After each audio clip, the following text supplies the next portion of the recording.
dia, está no ar o programa Amigos da Cidade, sou a pastora Jurema e quero trazer para você nessa meia hora, nesse momento que nós vamos ter juntos, essa palavra de fé, de encorajamento, uma palavra de amor, uma palavra de confiança, uma palavra de Deus, uma palavra bíblica que é para todos nós.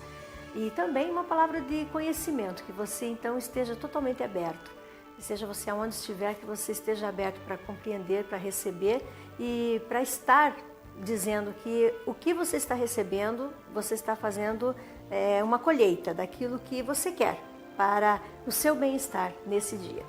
E eu escolhi uma palavra, hoje eu trouxe um girassol, tá? Ele não é natural, viu, gente? Mas ontem eu fiz um culto com as mulheres da nossa igreja e nós estávamos lá mais ou menos em 80 mulheres e eu levei um girassol desse para cada uma. Por quê? Porque eu estava focando um texto que Jesus nos diz assim, que o Filho do Homem, Jesus, ele é a luz do mundo. E quem vê a luz que veio ao mundo, que é Jesus, não anda em trevas, porque as obras de Jesus são luz. Está lá no Evangelho de João, capítulo 3, versículo 19 e 20. Diz no versículo 20 ainda, pois todo aquele que pratica o mal, aborrece a luz. E não se chega para a luz a fim de que as suas más obras não sejam vistas. Por isso eu escolhi o girassol ontem e escolhi para trazer hoje também. Porque o girassol, ele anda em direção à luz. Ele procura a luz. Ele foca a sua energia lá da luz do sol. E é assim que eu vejo Jesus. É assim que eu vejo a minha vida e a nossa vida. Que todos nós deveríamos olhar para essa luz. A luz da palavra, a luz do conhecimento, a luz do entendimento, para que nós pudéssemos brilhar, o brilho que essa luz nos oferece, para que nós pudéssemos realmente ser a diferença. E daí fizemos uma pesquisa e junto com as mulheres da igreja ainda aprendi muito mais ontem à noite, que o girassol ele tem uma série de vitaminas nele, B2, B6, E, D, e que o óleo dele é usado para o bem-estar da pele, dos cabelos. Enfim, ele é uma figura de muito tratamento e de muita importância. Por quê? Porque ele recebe a verdadeira luz. E quando você recebe a verdadeira luz, você também tem muita coisa boa para oferecer. Esse é o programa Amigos da Cidade. Não me importa onde você está me assistindo nesse momento, mas eu quero deixar esse recado. Jesus te ama, Ele é luz, seu nome é poder, seu nome é autoridade, Ele é força e você tem toda a liberdade para buscar nele tudo aquilo que você deseja. Que Deus te abençoe nesse dia.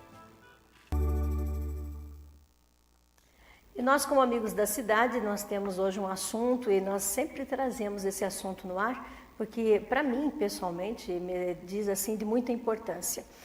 Eu dizia esses dias para um grupo de pessoas que o maior patrimônio que uma cidade tem é o seu cidadão.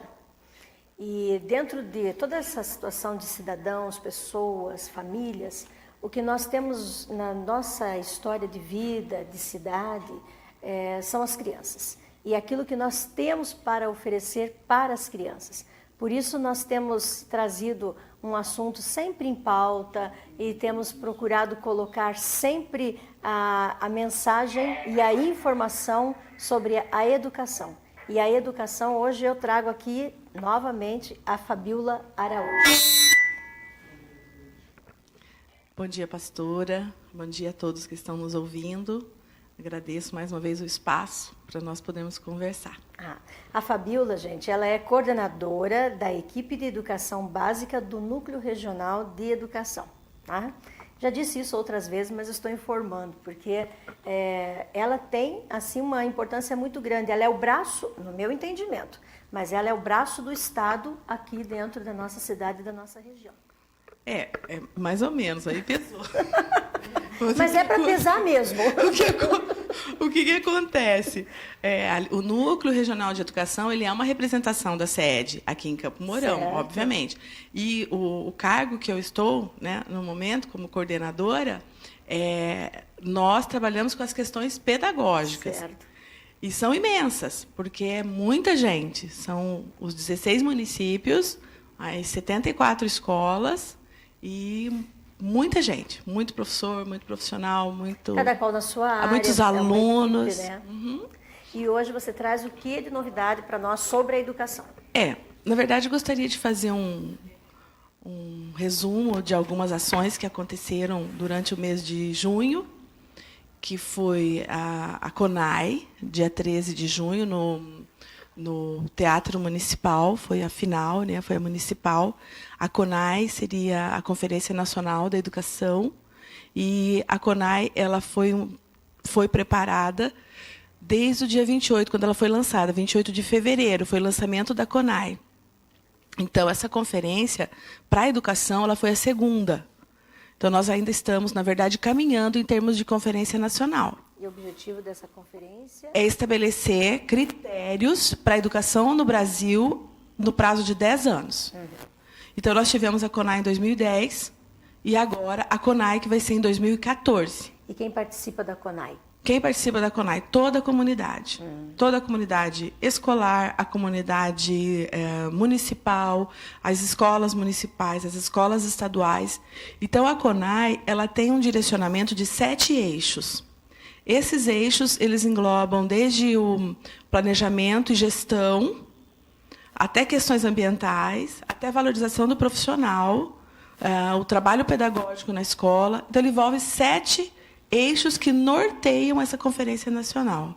E culminou, então, com a discussão de 7 grupos grandes, porque o trabalho todo foi feito no Teatro Municipal, coordenado pela Secretaria Municipal de Educação, e nós, do NRE, nós disseminávamos as informações, tanto para as secretarias municipais dos outros municípios que nós atendemos.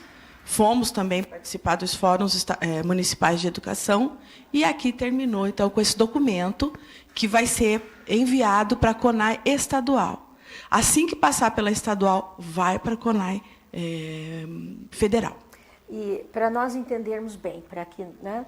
Mas a CONAI, esse fórum, ele é aberto para a população, aos educadores, pais, pessoas interessadas ao ensino. Isso. E como que é divulgado? Como que chega essa informação até a Jurema, lá em casa, que gostaria de participar? Então, na verdade, ele funciona assim. Para nós, do Estado, nós disseminamos para as escolas do Estado. Então, lá nas escolas estaduais, eles organizaram um fórum, um dia, de debates. Nesse debate, então, foram convidados o pessoal da PMF, os alunos, os professores, a equipe diretiva, pedagógica, o pessoal dos agentes, discutiram. E o restante foi convidado. Nós participamos no primeiro Fórum Municipal de Educação de Campo Mourão, não me lembro a data, mas foi na Igreja Presbiteriana. Então, tinha o pessoal das igrejas, tinha o pessoal do município, o pessoal da FECILCAM, o pessoal do Estado, de tudo. Tinha mais ou menos, aquele dia, tinha umas 700, 800 pessoas lá. E depois culminou com o trabalho lá no Teatro Municipal. Mas a divulgação foi feita pela Secretaria Municipal. Certo. E formado esse fórum, minha pergunta, tá? Sim. Chegando assim, porque eu quero que a pessoa que está nos assistindo, ela também possa entender. Formado esse fórum, discussão, planejamento, equipes, eu imagino que, né, tenha sido feito assim várias conversações sobre vários assuntos. Porque ele é nacional. Pega desde a estrutura da escola até tudo, o aluno? Tudo. A área pedagógica, o ensino, no geral. Inclusão, diversidade,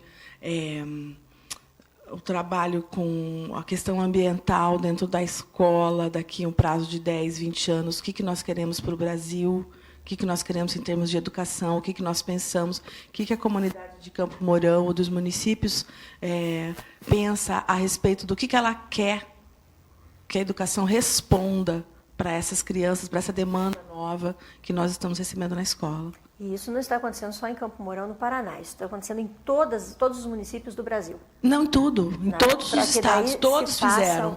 E termina com a CONAI federal. Lá em Brasília.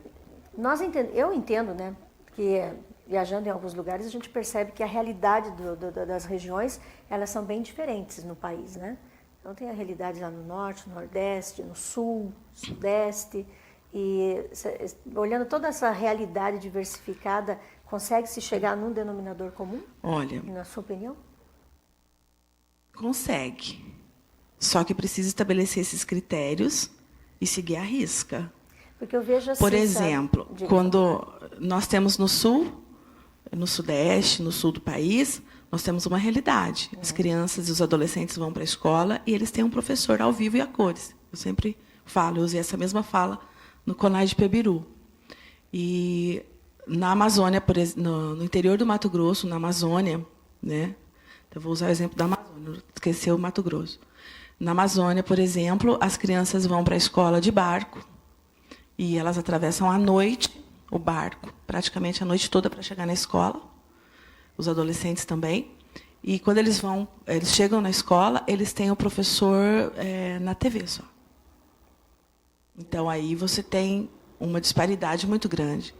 Que o Brasil é um Brasil de disparidades. Exatamente. Isso nós não podemos negar. Que o Brasil é um Brasil que tem diferenças enormes, gritantes. Culturais, né? Culturais, sociais, educacionais. Educacionais. Porque eu vejo assim, sabe, Fabiola, esses dias ainda pensava que ano passado eu toquei muito nesse ponto. E é uma coisa que me incomoda, talvez.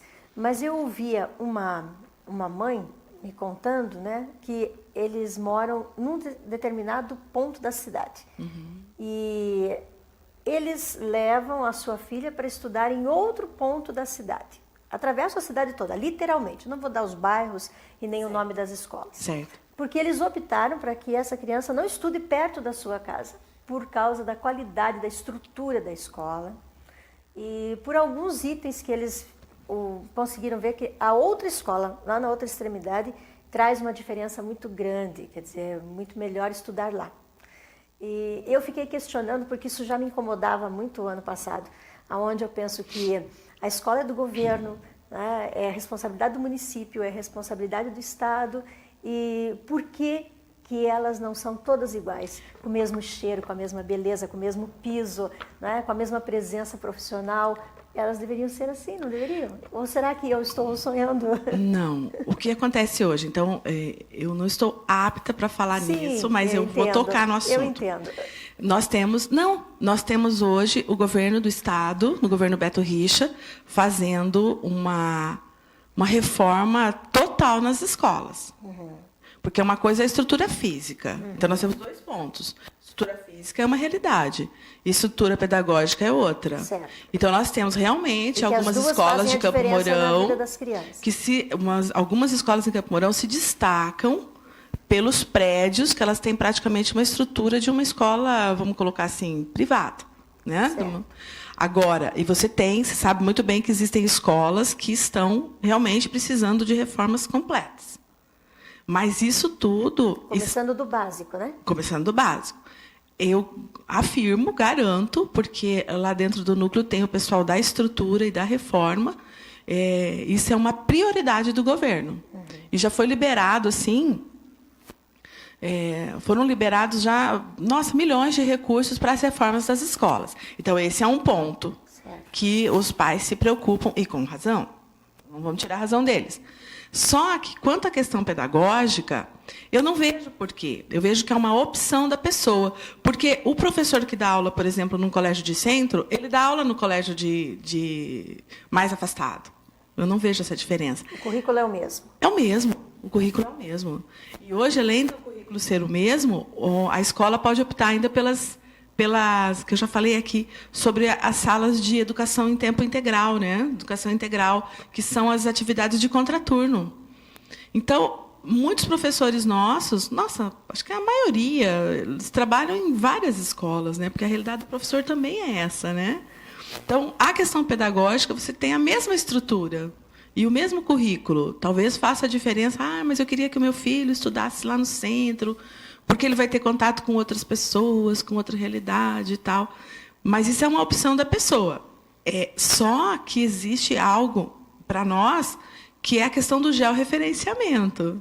Essa é bem gritante. O georreferenciamento significa que até tantos metros a criança tem que frequentar aquele colégio. Então, ela não pode, por exemplo, sair, se ela mora do lado de uma escola, como justifica ela vir para uma escola que ela tenha que andar ou usar um transporte ou ficar sozinha aí dentro de um ônibus para lá e para cá? Entendeu? Então, nós temos todas essas questões aí para analisar.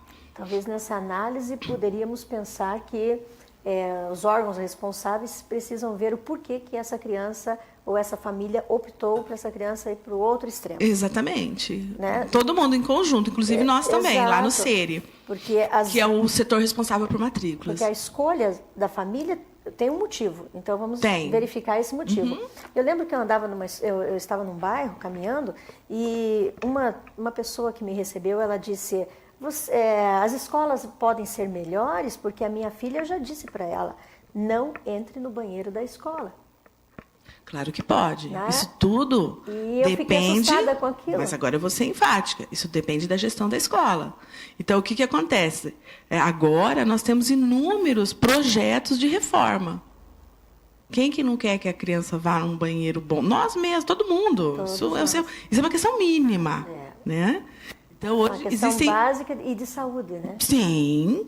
Então, hoje, você tem... o que se tem é uma realidade que as escolas estão passando por inúmeras reformas. Inúmeras. Porque são pontinhos que, às vezes, levam a questão pedagógica a ser afetada. Né? Sim. Porque o ensino da criança, aquilo que nós queremos que a criança receba em sala de aula, ela não consegue receber. Porque se ela não consegue ir no banheiro da escola, se ela não consegue... É uma questão até de autoestima. Exatamente. Então, mexe com toda a estrutura dessa criança. Com toda a estrutura, mexe. E a gente tem conversado bastante, nós temos conversado com você tem estado conosco, e nós temos admirado todo o projeto que o Estado tem feito, como o Estado tem trabalhado, como o Estado tem desejado que as crianças recebam o seu melhor. E daí hoje eu falei assim, puxa, mas nós temos que pensar nessa estrutura, né?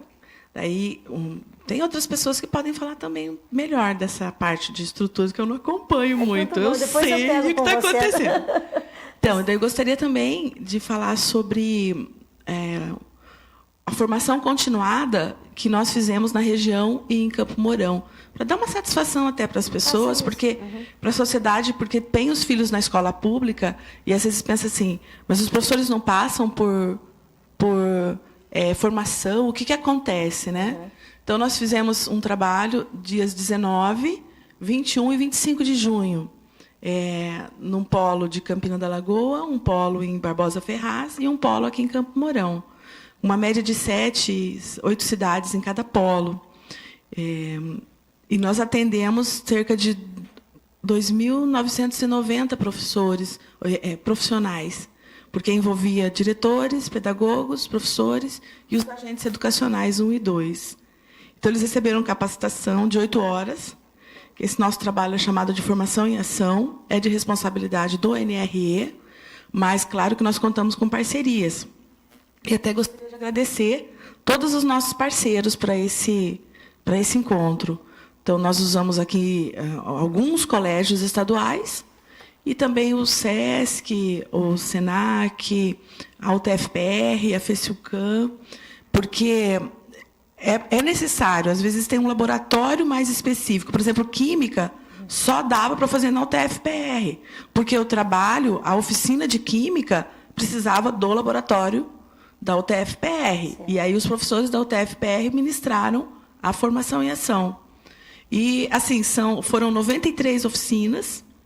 Então, essas oficinas aconteceram durante o dia todo e envolveram todas as disciplinas e mais os agentes e mais diretores e pedagogos, dentro dos temas mais variados. Por exemplo, os agentes educacionais receberam a formação sobre diversidade dentro da escola, sobre toda a questão de diferenças culturais também dentro da escola. E os professores, foi trabalhado com eles o PTD, que é o Plano de Trabalho Docente. Não que isso já vem sendo trabalhado, mas é sempre uma continuidade. Sim. Você tem que falar sempre, não adianta. Isso é algo que é assim mesmo. E mais as especificidades das disciplinas. Então, esse trabalho foi um trabalho que ele é bem intenso, porque ele demanda meses de preparo, uma logística gigante para atender tudo isso. E, além da formação, nós temos agora, dia 4, eu só vou falar aqui, mas ele não pode ser divulgado para a comunidade, mas nós temos dia 4 no Teatro Municipal, o dia todo. Só para informação. Só para informação. Ele é para as escolas, ele é interno. É um trabalho que é a Caravana da Poesia, comemorando o centenário Vinícius de Moraes. Então, o que vai acontecer? Nós vamos receber os trabalhos escolhidos de cada município a respeito de Vinícius de Moraes, e nós vamos, daí, tirar 5 para enviarmos para a final, para a apresentação final, que é no núcleo de Umuarama, em setembro. Então, o trabalho vai ser o dia todo. Vai ser difícil, porque nós já fomos a alguns municípios e os trabalhos são lindos, maravilhosos. Que bom, que bom. Isso nos alegra porque é gratificante. Né? As crianças falando de poesia, declamando Vinícius, sabendo quem foi o poeta, se importando com a literatura, dando show. É muito lindo, muito lindo mesmo. Parabéns pela iniciativa. Essa é uma iniciativa estadual. Sim, desde o ano passado. A Caravana da Poesia já abriu com a Helena Collodi, em 2012, e agora vem com o centenário do Vinícius de Moraes, para 2013. Nós estamos aqui com a Fabiola Araújo, e ela é coordenadora da equipe da educação básica do Núcleo Regional da Educação. E eu disse que ela é o braço, quando eu digo ela, é o núcleo, né? Todos aqueles que fazem parte do núcleo, que cada um dentro da sua área, respondendo por aquilo que tem que responder para o Estado, para o município e para o cidadão. Sim, esse é o nosso trabalho. É assim que tem que ser feito. E ela sempre tem dito aqui, e as demais pessoas do núcleo também, que as portas do núcleo estão abertas.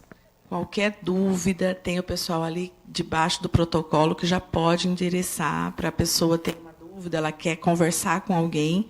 Nós, particularmente, ficamos no 2º andar. Todo o 2º andar é o pessoal da educação básica e o CRTE, que é o pessoal da tecnologia, que atende todas as questões de tecnologia. E o núcleo, ele está ali na rua Francisco Albuquerque. Francisco Albuquerque, a rua Araru, no Brasil? Brasil, descendo o Marechal Rondon. Ah, então tá. Não, ele é Brzezinski, né? Roberto Brzezinski. Qual que é? Brasil. Descendo o Rondon, a quadra de baixo. Nós vamos rever o endereço e nós passaremos.